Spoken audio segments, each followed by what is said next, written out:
on content, all things digital out of home at the Digital Signage Expo with Lyle Bunn. B-U-N-N, Lyle Bunn. Lyle, I'm going to get to this one question I'm asking everybody. You're a member of Digital Signage Federation. Absolutely. And I'll get through this real quick. Lyle's I'm going to call him the professor for a while. Lyle is a consultant, but he really teaches on the nuts and bolts, no pun intended, of digital signage to his clients. He also puts on a lot of the educational stuff at the conferences, does webinars. Really, he's the professor. There are so many different kinds of digital signage networks, and I know that you consult with every place from China to, I don't know, Ethiopia maybe. I don't know about that. Not yet. China for sure. And you consult with all different kinds, the quick service food. Even mine, I run different kinds of networks. I shouldn't say it that way. It's the same network, but it's different business models. For example, my veterinary network, we're probably about a third of our subscribers are advertiser supported. Right. 2/3 are subscription based, so the doctor pays a subscription fee. Well, it's two completely different kinds of business models, but it's also different kinds of networks. For example, the advertiser supported, we push that content. So whenever we have updates or new commercials or what have you, we're pushing it out, which requires, in our case, some Cadillac software, because we have to do a lot of reporting back to the advertisers and the agencies. But where the doctor's a subscriber, there's no advertising, and they pull the updates. We email them every day, here's the updates for today, and that night, they simply go online and they pull those updates down, and it doesn't require anything really more than basic Windows, or what's the Mac, the OI, whatever it is, but just basic stuff. When you're out consulting with a network, and there's people watching this right now that are just getting ready to start their networks, you have to look at all of those different parts. Do you have some steps 1 through 5 or something like that that you go through that you can share? Yeah, glad to. And it really is a 3-step process. It's very simple. It's well codified, well developed. It's a mature process that many in our industry know. The first is to identify the communication, the business objectives. Regardless of how that medium is going to be used, it's got to satisfy business and communication goals. Define them well. Secondly, define the content which, when presented, is going to achieve those goals. Okay. Define it well. Haven't spent a nickel yet, by the way, right? Thirdly, define the technology infrastructure that's going to present that content to achieve those goals. 1, 2, 3. Objectives, content, technology. Yeah. How many people skip that content part and then wind up with what I call failure on their hands and have to go back and start over? And at this point, you know, think of us as a 15-year-old industry. We are beyond the culture of technology. In our backdrop here are lots of technology providers. But the use of this medium is beyond the culture of technology. And we've now seen the rapid emergence of the culture of content. Using the enabling value of the medium to target that defined audience with the message that needs to be presented in order to achieve the goals.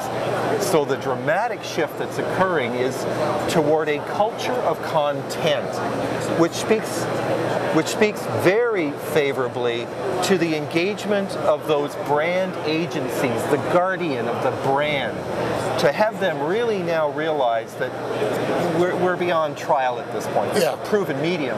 And as guardians of the brand, those agencies have to come back, have to re-engage, and integrate this into the service that they're delivering to those brands. I could listen to this guy all day.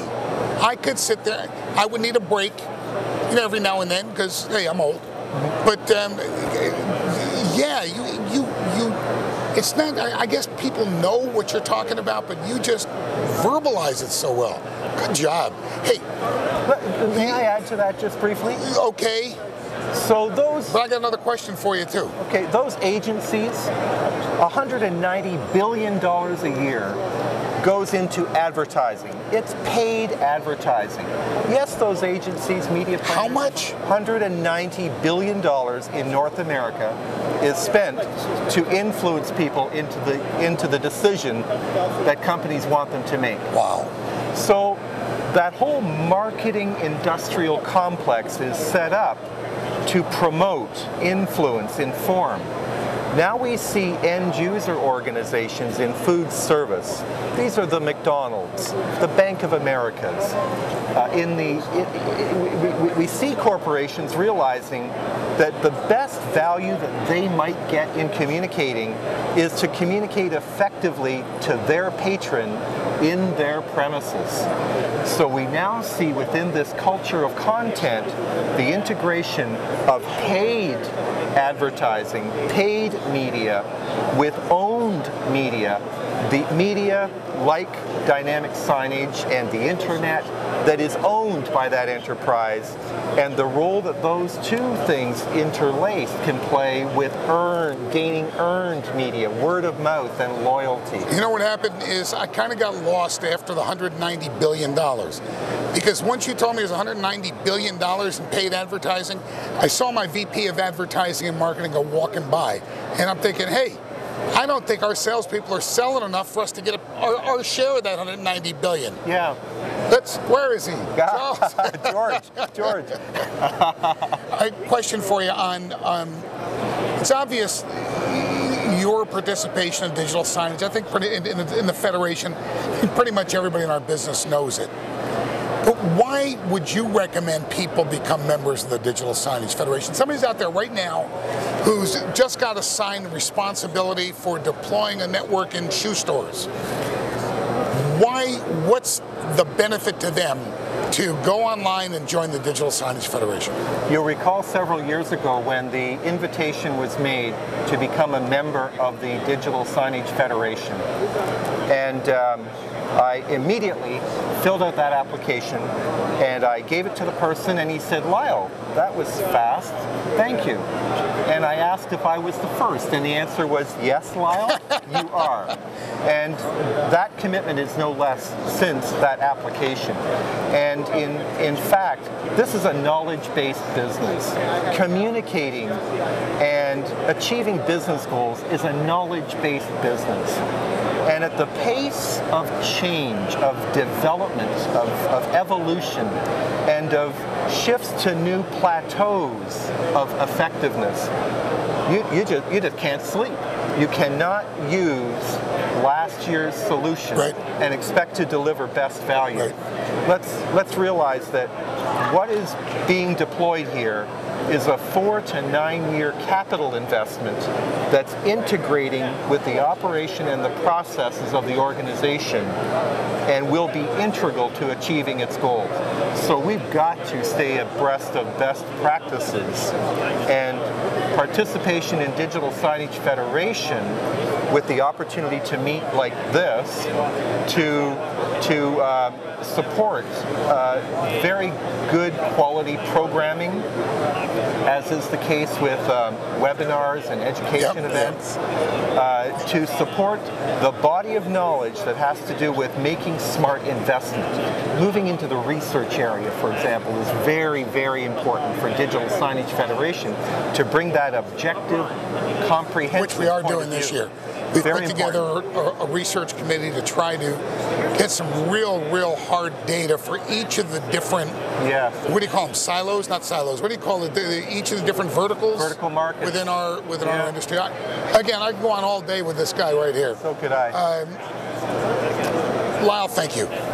Phil, keep up the great work, and congratulations great work on your chairship of Digital Signage. Don't leave me hanging, pal. Don't leave me hanging. The answer is always yes, by the way.